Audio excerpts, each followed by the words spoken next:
Namaskar. Today is Zero Discrimination Day, and yet injustice persists. We claim to champion gender equality, yet the reality tells us a very different story. Is equality only for women? Do men's struggle not matter? When did justice become selective, favoring only one gender while pushing the other into silence? Across India, countless men are suffering under laws that presume them guilty, their cries unheard, their deaths dismissed as mere statistics.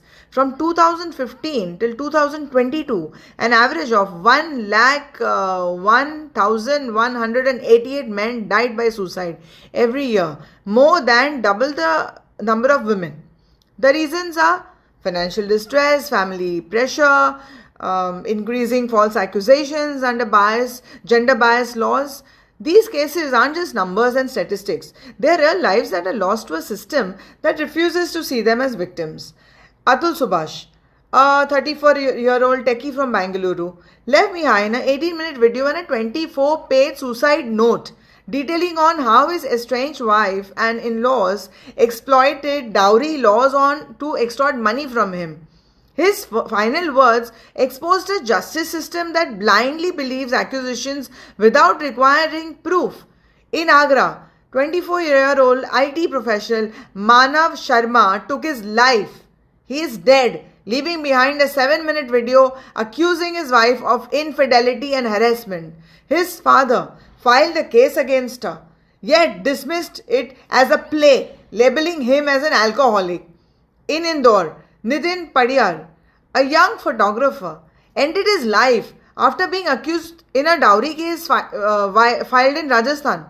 His suicide note warned, change the law or more men and families will be destroyed, especially the children will be hampered.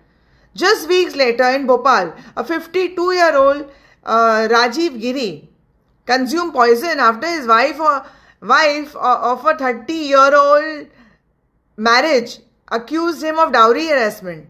His wife insisted that he was trying to pressure her into withdrawing the case. But how many more deaths will be brushed aside as mere family disputes just because the women go into the courts and cry? These tragedies expose a deeply flawed legal system.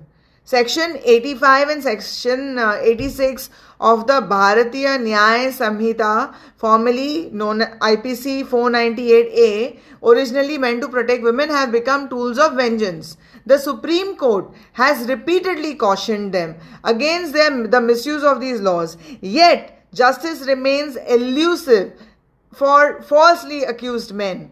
If law exists, where is the implementation and why so delayed?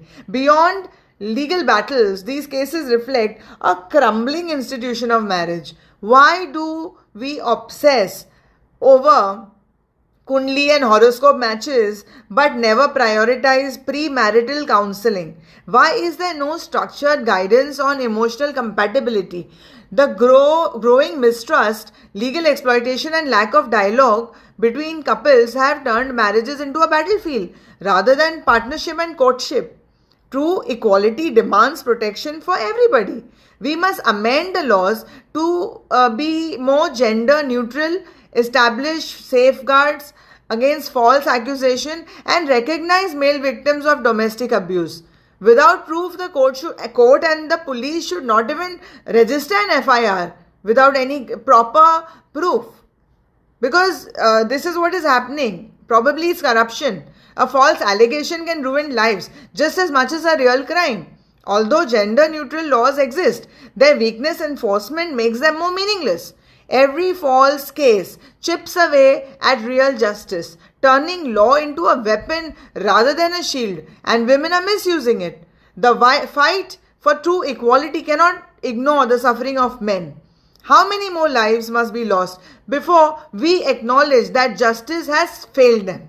If justice is truly blind, why do men have to prove their innocence while mere accusation destroy their lives?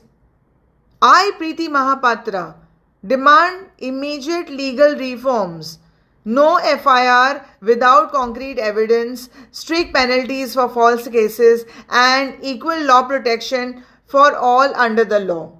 Justice cannot be a tool for vengeance. it should stand for truth, fairness and accountability. Whether it is a woman or a man who's coming to the police station to file an FIR going towards a divorce case, there has to be concrete proof and supportive evidences to ensure that the women are not misusing the law and the acts against those men. Same goes for men as well. Which is why my only plea to the government, to the court of law, is that kindly take this seriously, because there are a lot of women who are ruining men's lives and a lot of men who are ruining women's lives, and in the name of justice, and this must stop. I am a Brahmin as well, but at the same time, besides following a rich cultural heritage of checking kundlis and matching horoscopes, it is very important that we also look at medical counseling. There has to be some kind of process under which, like doctors, there are counselors who recommend and who give you tools on how to run a successful marriage.